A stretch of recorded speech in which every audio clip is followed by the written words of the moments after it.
pre-algebra, we are starting our next unit, which is all about ratios and rates and proportions. And so we are going to start with ratios here. And before we start recording, we played a dandy of a game where you were able to try and shoot paper balls into the recycle bin. And we kept track of your makes and your misses. Who can remind us, because I already forgot, how many makes and how many misses did we have? We had 8 makes and 28 misses. 8 makes and 28 misses, right? And so this ties directly into what a ratio is. Can anyone define a ratio for us? What a ratio does, what it's used for? It's in the fraction family. What does a fraction compare? What does a fraction tell us? What's the meaning of the numerator and the meaning of the denominator? Oh yeah, turn that up later. What does a fraction compare? If you're unsure, think of the formula that we use to calculate percentages using fractions in CO29. That formula, P over W equals percent over 100. What did the P and the W stand for? Have we forgotten everything from 2022? Very good. Part and whole, right? What a fraction does, a fraction compares, I got to calibrate here, a part to a whole.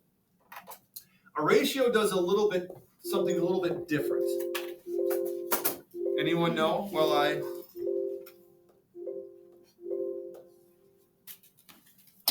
No? Okay, well, here we go. A ratio, what it does is it compares a part to a part. Okay? A part to a part. In this case, our two parts are the makes and the misses, right? How many total shots did we take? 36. So as a fraction, if I were to compare the number that you made, compare the whole, as a fraction, we could say you made 8 out of 36 shots, right? The part you made compared to the whole. What a ratio does, though, is a ratio compares the part to the part. So if we wrote the ratio of makes to misses, it would look like this. 8 makes and 28 misses. Okay? The part that you made and the part that you missed. And of course, what does 8 plus 28 add to be? The whole, 36. Okay? So it's in the fraction family because we can still identify what the whole is here, right? 36 total shots, 8 were made, 8 were missed, but it compares the part to the part versus the part to the whole. Same thing with like a sports record, right? What does a sports record compare?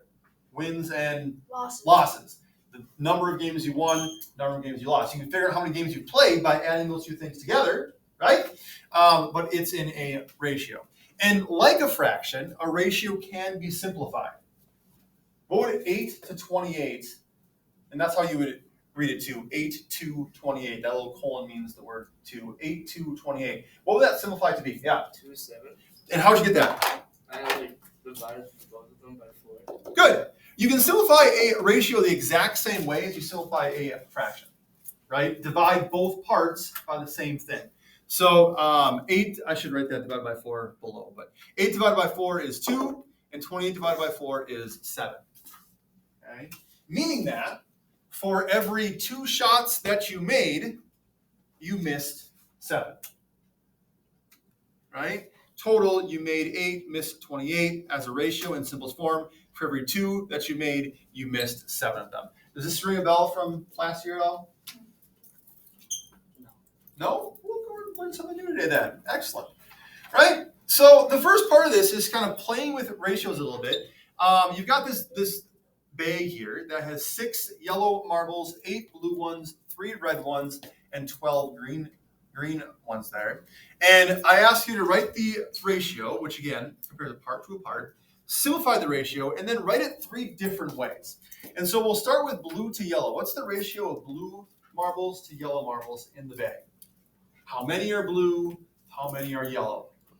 Adrian, Hold on. thank you for raising your hand.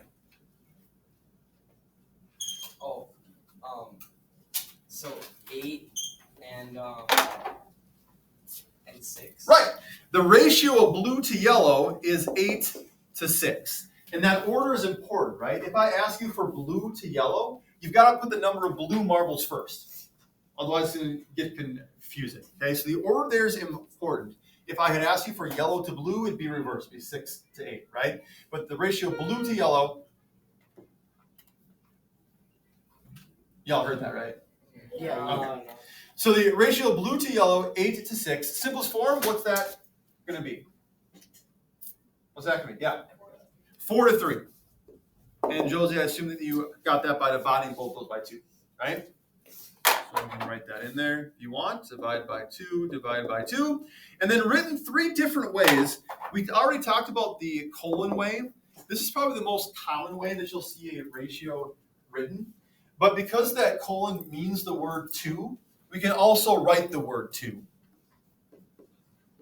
4, 2, 3. Okay, that's a ratio also. It compares the part to the part. The third way gets a little bit tricky, so I don't use it too often. It does have its time and place, but it can be a little bit confusing because you can write a ratio also as a fraction. But you have to know it's not a fraction, right? This doesn't say 4 out of 3. You can't have 4 out of 3 marbles be blue and yellow. It doesn't make any sense. Okay, so it's a little bit more confusing when you write it as a fraction, so you don't see it too often. But it does also, it can be written in fraction form. You just have to know that you're talking about a ratio versus a fraction. How about red to green? Number of red, number of green. What's the ratio of red to green marbles in the bag? Gregory? 3 to 12. 3 to 12 is correct.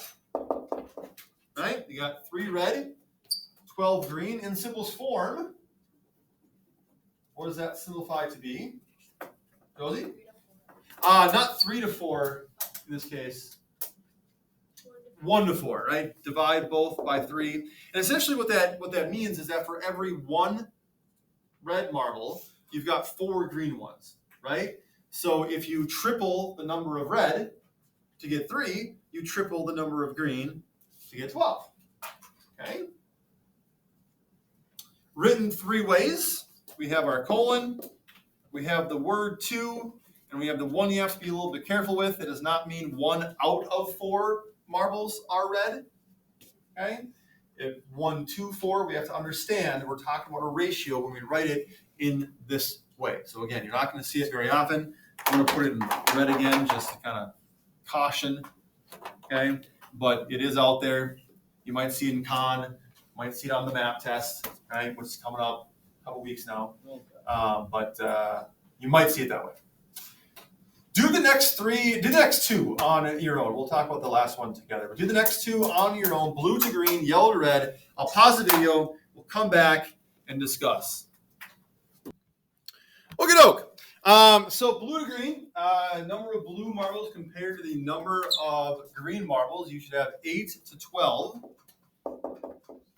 which we can divide each of those by 4 to get simplified 2 to 3. Okay, which means that for every 2 blue marbles, there are 3 green ones. So if we quadruple the number of blue to 8, we would quadruple the number of green to get to 12, right? Or the way we simplified it, we divided 8 by 4 and divide 12 by 4. Written 3 ways. You've got 2 to 3, you've got 2 to 3, and then the lesser known, but it's out there, lesser used fraction form, but it's not really fraction, of 2 to 3 there. Yellow to red. Let's see, we got 6 yellow, 3 red, so 6 to 3. There's twice as many yellow as there are red ones, and so our simplified ratio is 2 to 1. Okay? Divide each of those by 3 and get 2 to 1. For every 2 yellow ones, there's 1 red one. There's always twice as many. Okay? Written 3 ways. Again, colon, 2 to 1, and then the fraction 2 to 1 there. The last one you didn't do, I'm going to talk about that one together. The ratio of red to blue and green. Red to blue and green. Any thoughts here on what this one's asking us to do? Landon. Is it red marbles and then two blue and green together? Right, yeah. So this word two kind of separates the two parts of the ratio, right? So we want the number of red marbles, which of course is 3, and then blue and green together. That's lumped as one part, okay? So we would add blue and green together, 8 blue, 12 green, total that is 20. And so the ratio of red to blue and green would be the number of red, and then the blue and green together, which would be 20, okay? 3 to 20. This one is already in simplest form, right? There's nothing that we can divide both 3 and 20 by, so we would just keep it as 3 to 20. And then written 3 ways, the colon, the word 2, and then the fraction 3 to 20, like that, okay? Questions, comments, concerns, complaints, compliments, congratulations, criticisms, thus far.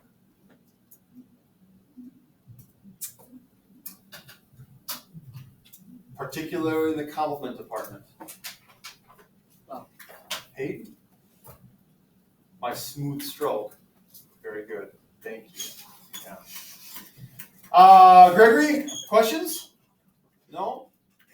Good? All right. Moving on. How is a ratio different from a fraction? We already answered this. Who's paying attention? How is a ratio different from a fraction? Yeah. A fraction is part of the whole. Good. A fraction compares a part to a whole, whereas a ratio compares a part to a part. Okay? Part to a part. Answer the questions, put your ratios in simple form. You're baking a cake. If those that like to bake, you deal with ratios and proportions all the time, right?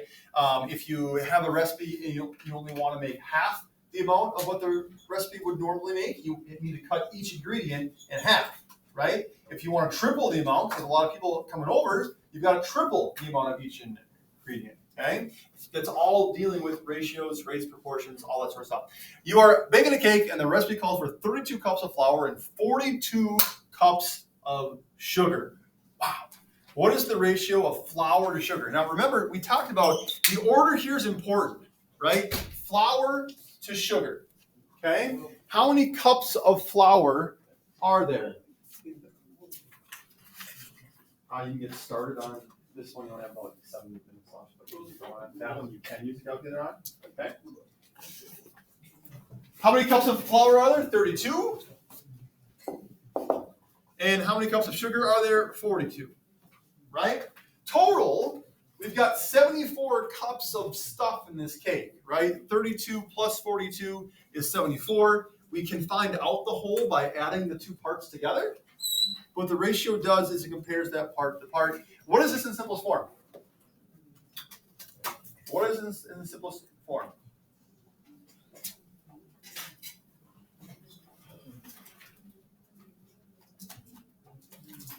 Think about it like a fraction. If this were a fraction, how would you simplify it?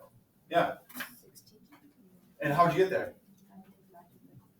Right, same process as you've been doing with fractions. They're both even, so we know that we can divide by 2, which means that if you didn't want this large of a cake, you only wanted it to be half, then you would put 16 cups of flour and 21 cups of sugar in order to taste the same, right? If you only decrease the flour, but not the sugar, it's going to be way too sugary.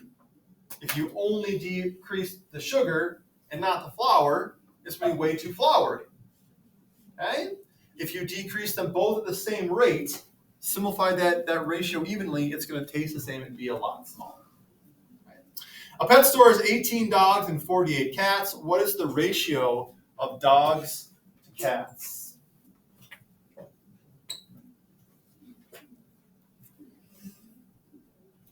Yeah. 18 to 48. Again, notice the order here, right? Dogs comes first. So 18 dogs to 48 cats, and simplest form, treat it like a fraction. What would you do if it were a fraction? What would you divide by? Huh? 6. Divide by 6. 6 is the greatest common factor of 18 and 48.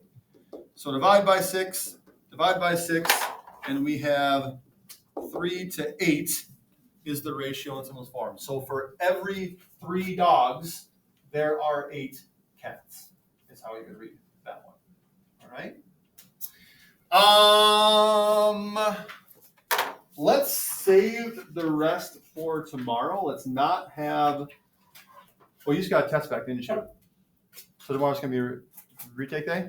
Is that how it goes? Okay. So yeah, no homework tonight. We'll retake day tomorrow. We'll pick this up on Monday. No con due either. If you don't have Math Packet 5 done, please get that to me ASAP. Unit summary sheets were due signed today. So if you have that, I will check it in. If not, get it signed for tomorrow.